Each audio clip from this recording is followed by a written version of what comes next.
গল্পের শুরুতে আমরা লুসিগো নামে একটি ছেলেকে দেখতে পাই। সে সাংহাই শহরের ছোট্ট একটি গলিতে বসবাস করত। তার পরিবার বলতে তার বাবা মা, ছোট্ট একটি বোন এবং তার একটি ঠাকুমা ছিল। তারা একটি নুডলসের দোকান চালাতো এবং তারা অনেক খুশি ছিল এবং তাদের পরিবারের কোনো ইচ্ছা ছিল না।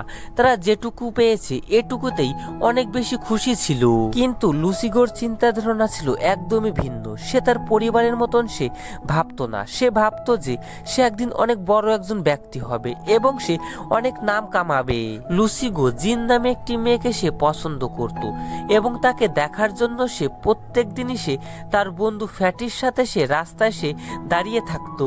আর বরাবরের মতন আজও সে তাকে দেখার জন্য সে রাস্তায় অপেক্ষা করছিল। এর কিছুক্ষণ পরে জিন সেখানে স্টাইলিশ ভাবে আসে আর লুসিগো তার দিকে একদম এক দৃষ্টিতে তাকিয়ে থাকে। আর এরপরে তারা তাকে ফলো করতে করতে একটি স্কুলে চলে আসে। সেখানে জিন সে বাবা মায়ের গুরুত্ব কতখানি এই সম্পর্কে সে বৃদ্ধ লোকদের সে একটি মোটিভেশনাল স্পিচ দেয়। আর এই জিনিসটা লুসিগো সে একদম মন দিয়ে একেবারে শুনতে থাকে। এর পরের সিনে আমরা কিম নামে একটি উকিলকে দেখতে পাই। সে স্মাগলিং শু নামে একটি জুতোর কোম্পানির বিরুদ্ধে সে কেস লড়ছিল। আসলে এই কোম্পানির জুতোগুলির মধ্যে একটি বিশেষত্ব ছিল। এই কোম্পানির জুতোগুলির মধ্যে অটোমেটিক হিটিং সিস্টেম লাগানো ছিল।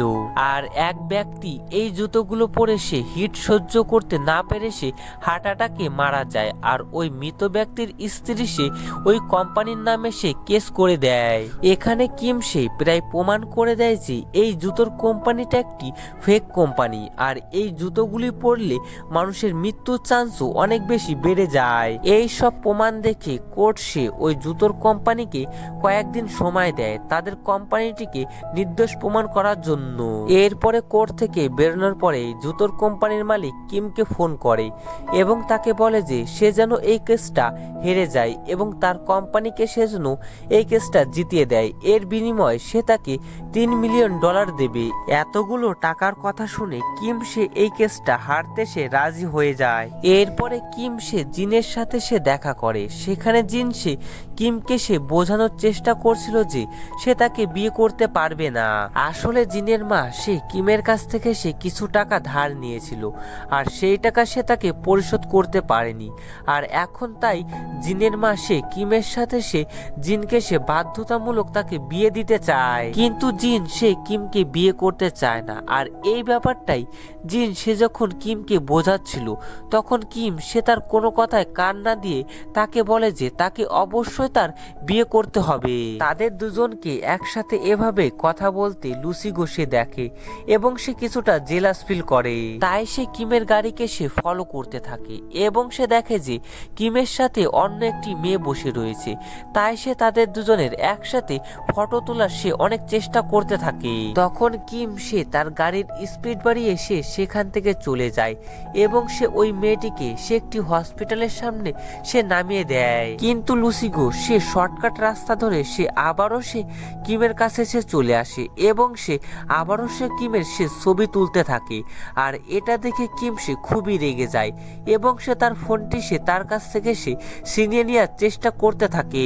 আর এমনটা করতে গিয়ে তাদের দুজনেরই গুরুতর অ্যাক্সিডেন্ট হয়ে যায় এবং লুসিগো সে ব্রিজের ওপর থেকে সে নিচে পড়ে যায় এবং সে অন্য একটি জগতে চলে আসে, যে জগতে প্রত্যেকটি বস্তু ছিল জীবিত।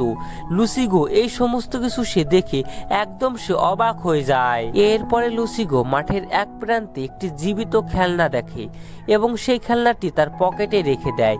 এরপর সে একটি দরজা দেখে এবং সেই দরজাটি যখন সে খোলে তখনই সে আবার ম্যাজিক্যালি সে আবার পুনরায় পৃথিবীতে চলে আসে।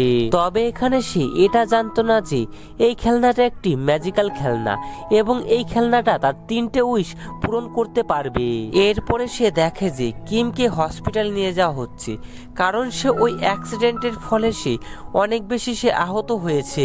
এরপরে লুসিগো সে তার বাড়িতে চলে আসে এবং সে রাত্রিবেলা সে তার পরিবারের সাথে সে ডিনার শেষ করে। এরপরে ঘুমানোর সময় সে ওই খেলনাটা সে ভালো করে সে দেখতে থাকে এবং সে এক পর্যায়ে খেলনাটির স্টার্ট বাটনে ক্লিক করে এবং তখনই তার সামনে একটি কার্ড চলে আসে এবং তাকে একটি উইশ করতে বলে। তখন লুসিগো সে ভাবতে থাকে সে কি করবে এখন। তখন সে কার্ডে হাঁসের ছবি দেখতে পায় এবং সে হাঁসের মতন আওয়াজ করে। এর ফলে সে সত্যি সত্যি সে একটি সাদা ধবধবে হাঁসে পরিণত হয়ে যায়। তখন সে চিৎকার করে সে বলতে থাকে যে সে আসলে জিনের বয়ফ্রেন্ড হতে চায়, সে ভুল করে সে হাঁসের সাউন্ড সে করে ফেলেছে। কিন্তু তখনই খেলনাটির চার্জ শেষ হয়ে যায় এবং খেলনাটি বন্ধ হয়ে যায়। এটা দেখে লুসিগো সে ওই খেলনাটির সামনে সে দাঁড়িয়ে সে সারা রাত সে কান্না করতে থাকে।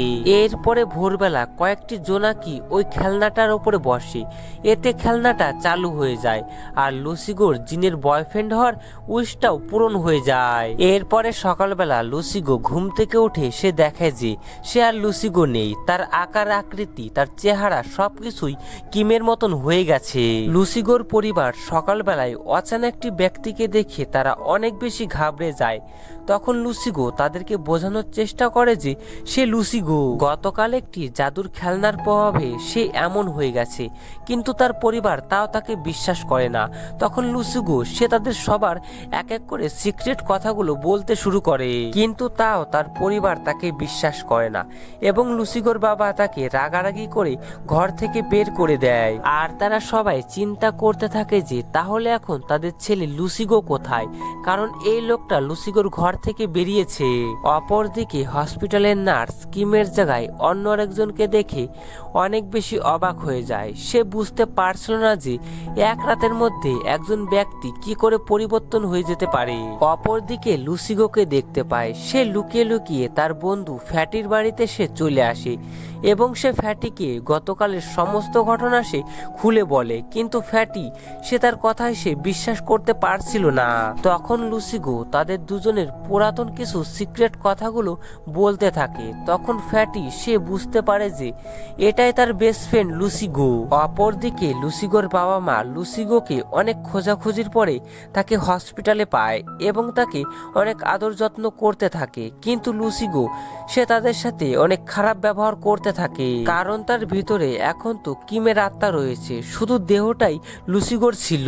সে হঠাৎ সে আয়নাতে সে দেখতে পায় যে তার চেহারাটা বদলে গেছে এবং এটা দেখে সে অনেক বেশি সে অবাক হয়ে যায়, কেননা গতকালও তো সে স্বাভাবিক ছিল। এরপরে সেখানে স্মাগলিং শুর কোম্পানি থেকে দুজন লোক আসে কিমকে $3 মিলিয়ন দেওয়ার জন্য, কিন্তু সেখানে তারা কিমকে দেখতে পায় না, তাই তারা সেখান থেকে চলে যেতে নেয়। কিন্তু কিম তখন তাদেরকে আটকানোর চেষ্টা করতে থাকে, কিন্তু এতেও কিছু হয় না এবং তারা সেখান থেকে চলে যায়। আর কিমের এমন পাগলামো দেখে হসপিটাল থেকে তাকে রিলিজ করে দেয়।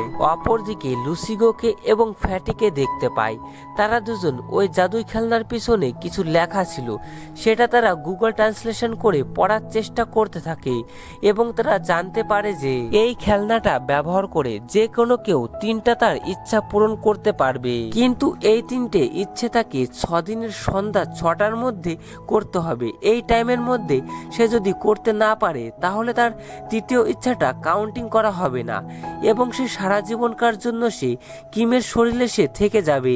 এটা দেখে তারা দুজন ভাবতে থাকে যে এখনো তাদের হাতে 6 দিন সময় আছে, আর এই 6 দিনে তারা কিমের সমস্ত টাকা পয়সা দিয়ে তারা অনেক এনজয় করবে এবং তারা দুজন অনেক বিলাসবহুল একটা জীবন যাপন করবে। কিন্তু লুসিগো সে তাকে জানায় যে সে এমনটা কিছুই করবে না, সে শুধু জিনের সাথে সে ডেট করতে চায়।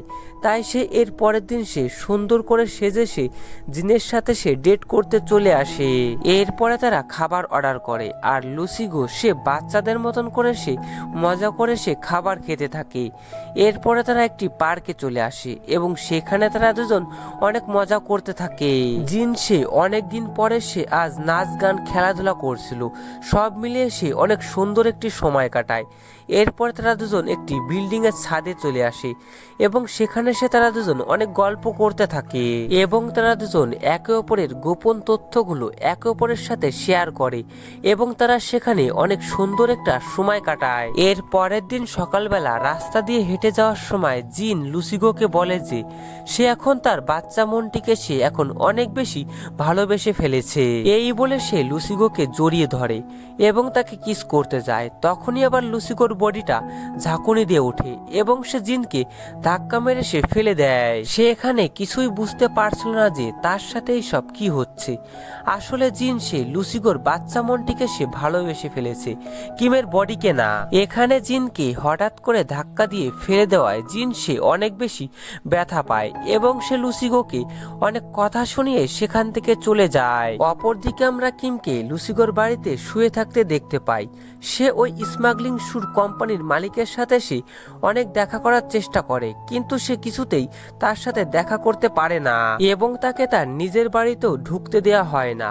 আর এই পার্টটা এখানেই শেষ হয়ে যায়। তো এর পরের পার্ট আপনারা দেখতে চান কিনা সেটা আমাকে অবশ্যই কমেন্ট করে জানান। এর পরের পার্ট কিন্তু আরো বেশি ইন্টারেস্টিং। তো দেখা হচ্ছে আপনাদের সাথে খুব তাড়াতাড়ি। যদি পরের পার্টটা দেখতে চান তাহলে আমাকে অবশ্যই কমেন্ট করে জানান।